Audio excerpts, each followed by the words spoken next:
Yo, what's good, everybody? It's your boy Steph from the Hot Moving Podcast. And I mean, is it time to start having the uncomfortable conversations about Coach Prime and the Colorado Buffaloes, right? I mean, a day ago, I made a video basically saying, look, man, all these little issues because y'all not winning are starting to make headlines. Deion Sanders, he got a boot on his Rolls Royce, and at the game at UCLA, they're getting robbed and stuff like all these little weird things starts coming out happening when the team isn't performing, right? So I was like, look, listen, I didn't really expect them to win against Arizona. I thought Arizona was a better team, but watching this game, to my surprise, Colorado hung in this game and looked like the better team at times. And unfortunately, they weren't able to close this out. Now, I know the talk is all about the missed field goal, right? Colorado had a chance to take the lead late in the fourth, and the kicker shanked it, okay? Now, there was a lot of time left on the clock, so it wasn't a guarantee that Colorado was still going to win the game at that point. I mean, it was like when that field goal was missed, there was like a little over 4 minutes, I believe, left in the fourth. So if Arizona really want to put the pressure on, they could have, probably knowing that they got to kick field goal. There's not a lot of pressure for them to try to, score a touchdown, right? Especially since Colorado missed it. They just know they need to get X amount of yards and kick the field goal, and they did that eating the clock. You know what I'm saying? So, I know Coach Prime is hard on himself and the mistakes in that game, but I mean, at the same time, I mean, the team only scored no points in the fourth, right? So Arizona scored 10 points in the fourth quarter. Colorado scored a donut. There's your ball game. Doesn't matter about the missed field goal or whatever. I mean, they had opportunities, and now Colorado sits at 4-6. They play Washington State next, and I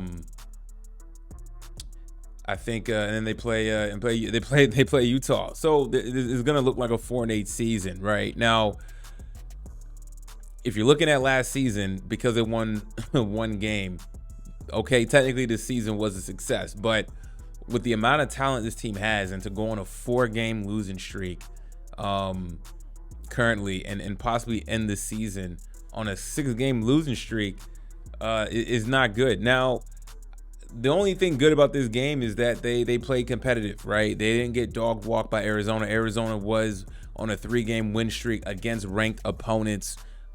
So I knew this team was better than the record. They've been playing really well all year, honestly.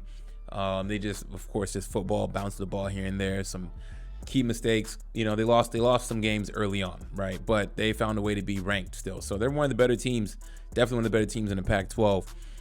So this was a good test for Colorado, and they hung in there and they looked good.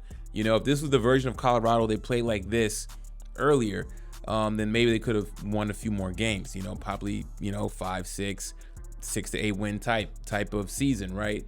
But that's not the case. So, I mean, I gotta say, how they started the season and then how they are right now, I gotta say, you know what, this season is a failure, right? But I say failure in terms of the expectations they set out themselves early on, right? Now, in the macro perspective, no, the season's not a failure. I mean, it's the first year of a new program, new players, and you only won one game last year. Okay, the season technically is a success, and there's nothing really bad, but nothing really. I mean, it's nothing to really hang your head down on. But considering where we're at in this season and how they've looked, it just hasn't been good. Deion Sanders gets questioned with his coaching. And the play calling from the offensive coordinator, I believe Sean Lewis, and they went to Pat Shermer, whatever his name is, to call plays and stuff like that. So it's like everything's in flux, coaching staff in flux in terms of who's going to be calling the shots and who's making the real adjustments. Is it Deion, the offensive coordinators? Who's making defensive plans? Is Deion in these defensive meetings? Is Deion coaching up these defense? I know he's not a defensive coordinator, but I mean he's a Hall of Fame cornerback. You know what I'm saying? I mean, just so many things.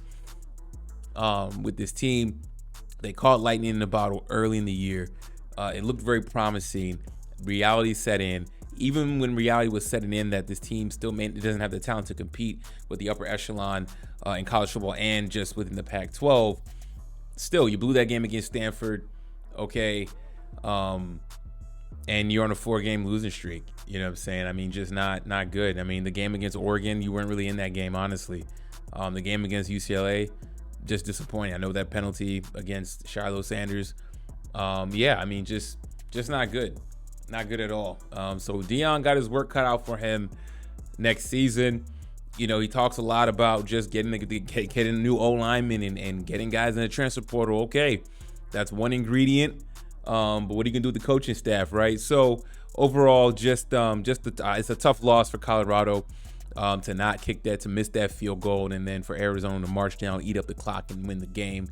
Just absolute gut wrencher. But this is the type of stuff that builds character, builds mettle for the team going forward. You know what defeat, you know what big D1 football defeat is like now. So they can take that experience and going into next year, I think they're going to be much better. I can see this team projecting out now to win maybe next season, 6 to 8 games, right? So we set the bar a little higher, but still set the bar slightly low, right? I'm not going to say this team is going to run off and win, 9, 10 games. No, not at all.